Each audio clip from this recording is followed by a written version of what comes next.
Hello everyone, my name is Germaine Sawyer and I'm currently in the Master's Program for Entertainment Business. I graduated last month with my Bachelor's in Music Production from Full Sail, which has played a key role in the path to developing myself to be a master in the field of music entertainment. The end goal is to own my own production studio, to create a brand that is going to be my legacy. The reading for this week actually caused me to have a lot of reflection about my journey to this point in my life.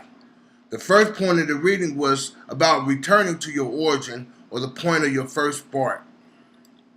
It made me reflect to a time when me and my brothers first seen my uncle, who was a DJ, Damon Woodford, set up all his equipment at home, and in that moment when he began to plan to show his talent, it was in that moment that I knew what I wanted to do with my life.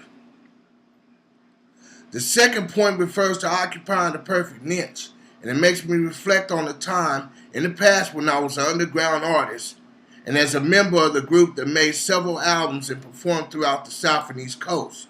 I was fortunate enough to open up for other artists such as T.I., Fat Joe, Marcus Houston, Young Jeezy, but desired to fully understand everything about music. That desire to make the music, write the music, and to produce the music set me on a journey to Full Sail and to where I am now. The third point, to avoid false paths, caused me to reflect on my detour from music to the oil field. Yes, I was what you call a fracker, where I worked for several years chasing after the almighty dollar and believing that money would make me happy.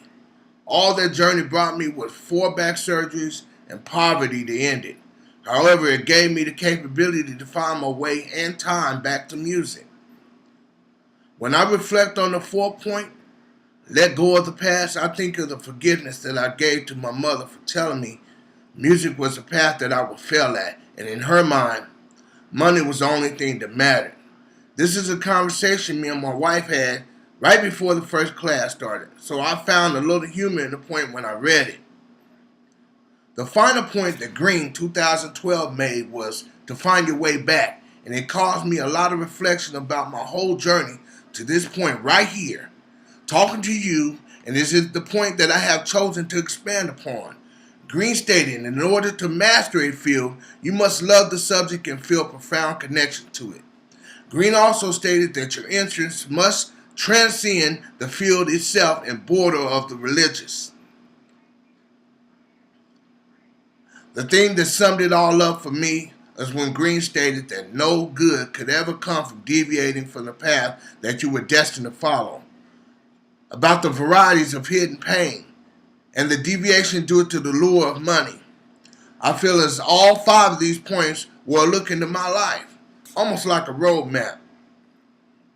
I tell my wife all the time that I feel like everything that I've done in my life happened for a reason and has given me the ability and capability to find my way back to what God put me here to do, to be a master of my music, my work, and my dreams. My dream career path is to finish putting together my own production studio and to make my own name in the music production business. One thing that I've learned finishing up my bachelor's in music production is that to become truly great at music, understand the instruments and play them helps. So one of my personal goals is to continue playing the keyboard and becoming more efficient on it, and then move on to different instruments and so on. So I will begin there, and the other is to begin work on naming and setting up my business. I hope you enjoyed the little glimpse into my life and my journey, and look forward to seeing all of yours. I'm Germaine Sawyer, and I'm out.